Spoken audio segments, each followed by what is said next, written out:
बेटा, क्या कभी तुम्हारे जीवन में ऐसा समय आया है जब चारों तरफ इतना शोर, इतना दबाव, इतने लोग तुम्हें अलग अलग दिशा में खींच रहे हो कि तुम अपनी ही अंदरूनी आवाज नहीं सुन पा रहे हो?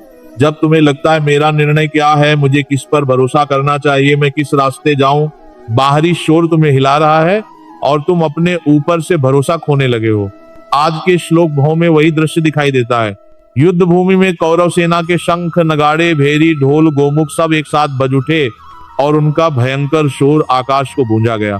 लेकिन बेटा, याद रखो, बाहरी आवाज चाहे जितनी भयंकर हो, असली ताकत है अंदर की स्थिरता और संकल्प। जो अपने अंतर की आवाज सुनना सीख लेता है, उसकी जीत को कोई रोक नहीं सकता। श्लोक: ततः सखाश्च भैर्यश्च प्रणवानक गोमुखा सहसैवाभ्यहन्यन्त स शब्दस्तु मुलो अभवत्।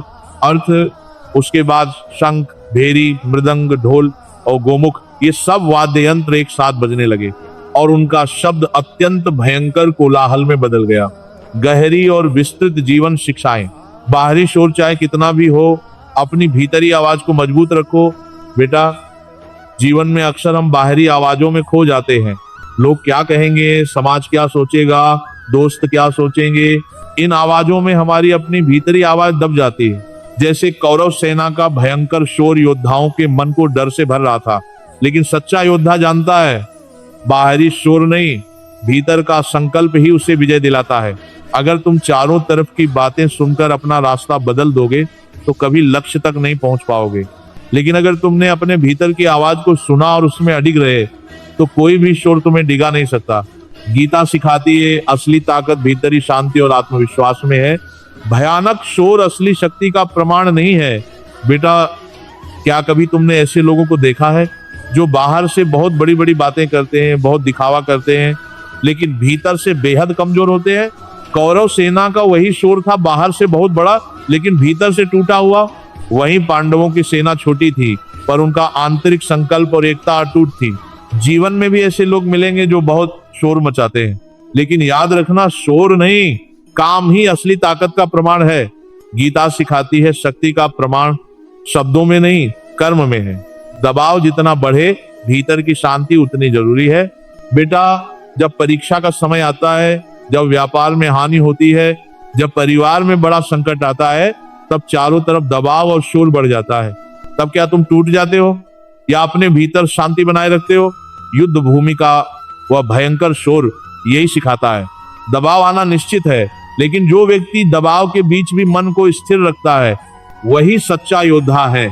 अगर तुम हर कठिन परिस्थिति में थोड़ी देर नीरव बैठकर अपनी सांस से जुड़कर मन को शांत कर लो तो बाहरी तूफान तुम्हें कभी नहीं तोड़ पाएगा। गीता सिखाती है दबाव के बीच भी शांति सबसे बड़ा अस्त्र है। भीड़ के शोर में मत बहो, अपने संकल्प पर अडिग रहो। बेटा, भीड़ अक्सर तुम्हें धकेलती है, ये करो वो करो, सब तो यही कर रहे हैं। क्या तब तुम अपना निर्णय भूल जाते हो? कौरव सेना का वह शोर भीड़ के दबाव जैसा था, लेकिन जो भीड़ के साथ बह जाता है वो अपनी शक्ति खो देता है। अगर तुम्हें सच में जीतना है तो भीड़ की नहीं, अपने संकल्प की राह पर चलना होगा।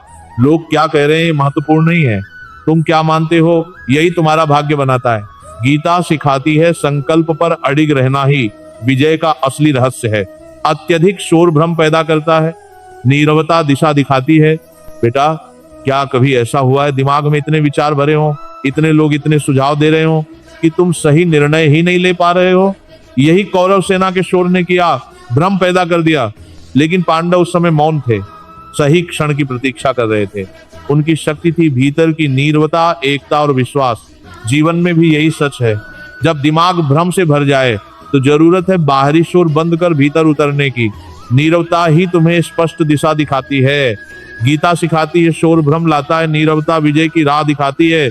बेटा, ये श्लोक हमें आंखें खोलकर दिखाता है बाहरी आवाज चाहे जितनी ऊंची हो, विजय का निर्णय हमेशा निर्भर करता है भीतर की स्थिरता, संकल्प और स्पष्टता पर। अगर तुम अपनी भीतरी आवाज सुनना सीख जाओ तो बाहरी कोलाहल कभी तुम्हें हिला नहीं पाएगा। याद रखो, बाहरी शोर अस्थायी है लेकिन भीतर की शक्ति शाश्वत है। हरे कृष्ण कृष्ण कृष्ण हरे हरे, हरे राम राम राम हरे हरे।